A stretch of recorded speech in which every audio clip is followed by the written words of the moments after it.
Hello, I am Laura Cheadle, and this is Coffee with the Librarians week of November 14th.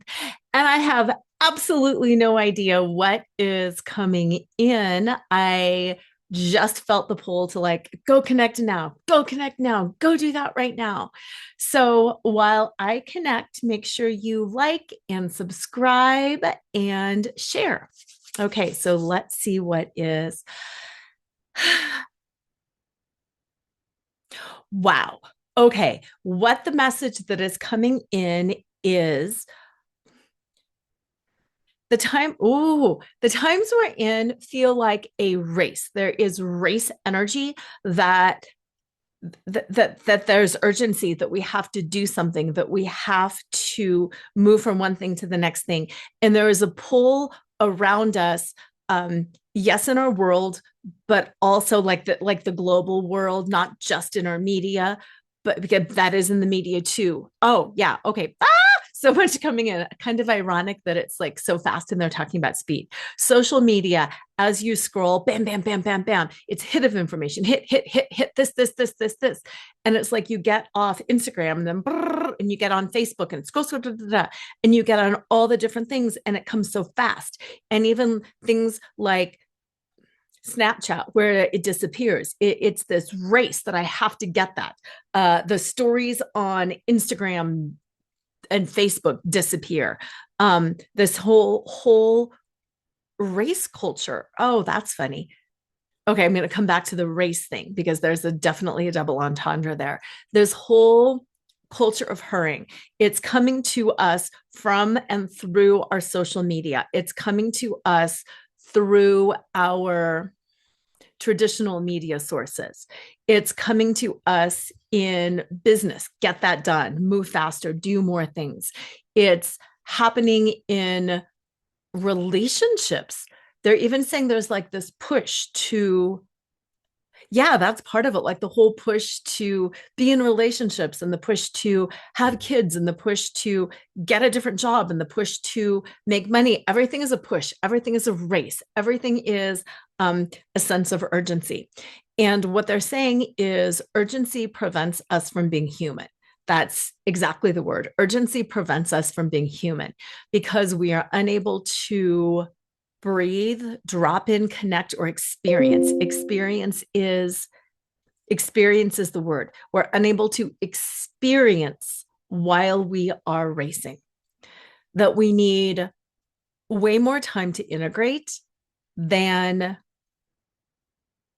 we've had in the last, and they're saying 50 to 60 years.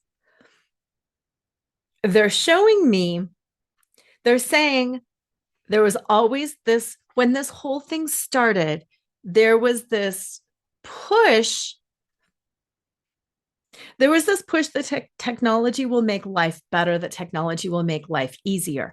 Pre AI, just, yeah, you're right. They're saying in a way, just a computer is a form of AI. So, like when I said pre AI, it was like there was a little bit of tension there. The whole technology revolution, the promise was we won't have to work so hard, but they're saying that was almost a manipulative false promise because that's what we want and that's what we know. And we know when we don't have to work so hard, we can connect to our, I wanted to say heart, they say souls. We can connect to our souls. We can connect to our guts.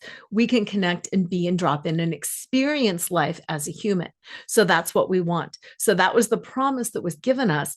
But the energy around it was never, that's never what it was for. It was never to give us more free time. It was to loop us into this cycle of urgency, into this cycle of more. That's why we fell for it in the first place. We fell for it in the first place because we thought it would make our lives easier. We thought we could get more done, but that was actually never the intent around it. There's something tickling me so much. I'm like, is it my hair? What is tickling me? But it's tickling me.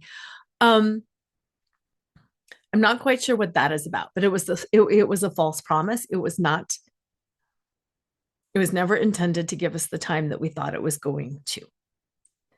It was always intended to take us away from ourselves in service of power and control for the few instead of for the masses. That's what that's about. The way to rebel is not by doing more. As we talk about, they're saying revolution and evolution. I'm not quite sure what that means. As we talk about revolution and evolution, the way to rebel is by doing less, not by moving into revolution and evolution, because we're forcing things to happen. We're forcing things to happen. And the more we create that urgency that we have to do something, the less we are able to experience ourselves as humanity. And until and unless we can experience ourselves as humanity, we will remain disconnected from humanity. And what's the word? It's not really power. When we're disconnected from our own humanity, we cannot connect to the humanity of others, and we cannot elevate the humanity as a whole. So the greatest form of rebellion is joy. The greatest form of rebellion is rest. The greatest form of rebellion is remembering who you are and connecting to other people and letting them be who they are and reminding them of who they are. That is the greatest form of rebellion, is a return to our humanity. They're saying this message is coming out at this particular time because there's so much going on in general, always, but in particular over the next 3 months.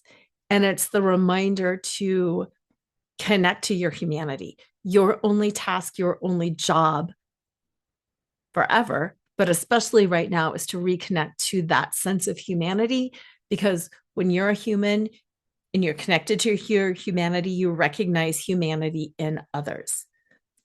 And when we're all those points of light, yeah, you're right. This is my lion heart necklace. And I bought this in Santa Fe. I fell in love with it because the energy I saw from it was beaming out and connecting with other people from their starlight, from their heart. So this is my lion heart. It feels like it's beaming starlight and it's connecting to other people.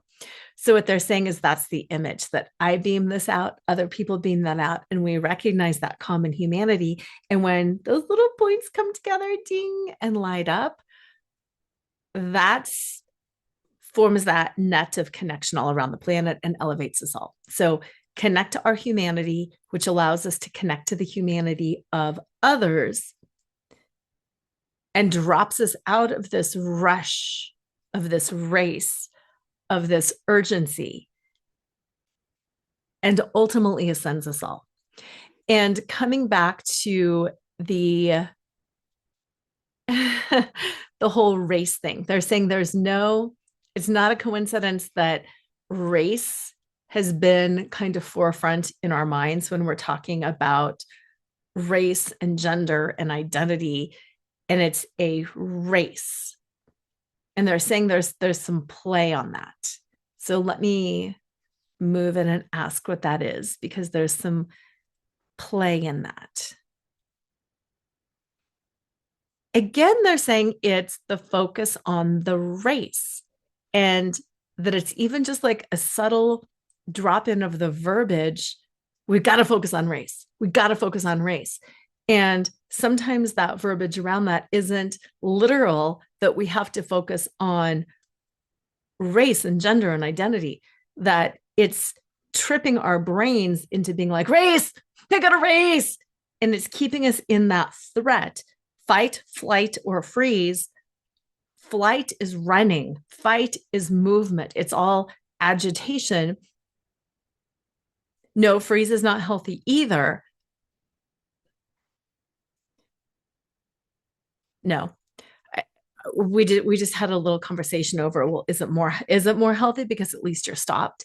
And they were saying, no, it's not, because you are shut down. So in a way, sure, could you connect to your humanity more when you are in a state of freeze in theory, but what they're saying is when we are truly in a state of freeze, we are so mentally disconnected that we are not able to connect to our humanity. So it doesn't matter if you're in fight, if you're in flight, if you're in freeze, it's we have to stop that spinning and reground to our humanity. Stop the race. Connect to our humanity so we can see the humanity in others. There you go. I'm glad I took this time and tuned in, and I hope you are too. Again, remember to subscribe, like, share, do all of the things you know you should be doing. See you next week. Bye.